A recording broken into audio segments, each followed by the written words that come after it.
Just like every year we come here, you see players that are coached well and they're in pretty good shape and they work out hard. It's just another look from what we had seen during the year in film, in games and stuff like that. So it's always a good visit and it's always a good workout here. What are you watching for most when you watch this play? Probably more athletic ability more than anything. Obviously, they're not doing anything football-wise, so you're looking more at their movement skills, ball skills that you don't always see. Sometimes that you don't see secondary guys playing the ball a lot in the air. They don't get the opportunity. Linebackers doing the same thing.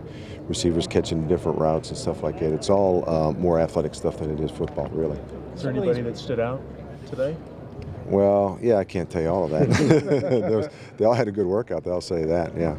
Do guys make big jumps, or is this more of just a confirmation of what you've already seen? You know, it's hard to make a big jump because, again, they're not doing football stuff. It's almost like when you're at the combine.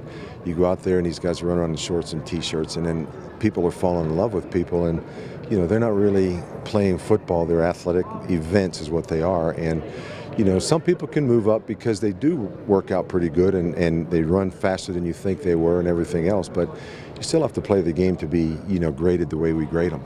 Some of these BYU guys are older because of missions, especially Mali.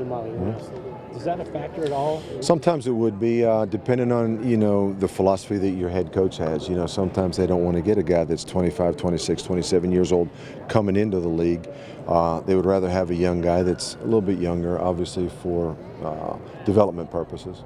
So if there's a choice, probably the younger guy, most likely. Yeah, I hesitate to say that because if a guy can play, I mean, you're not going to not take the guy because he's 4 years older than someone else. I think because, you know, the life expectancy is probably, what, 5-6 years for a player in our league. So I wouldn't say that, but you'd like to have him younger. But, you know, we've taken players that were older, obviously, than normal age kids in college.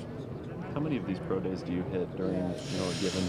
Well, we have all of our scouts, and just like most teams, we have all of our scouts all over the country. But I'd say on the average, probably during the spring and month of March and April now, probably 20 or 21.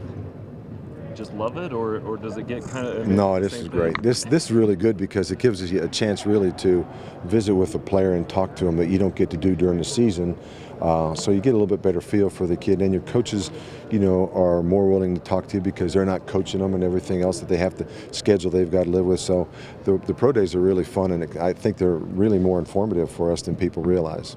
As far as how BYU has this organized, kind of the setup, where does that kind of rank among? It's just like right now. They've been through this drill so many times that everybody knows kind of what you want to do, and they go through the scouts a lot of times too.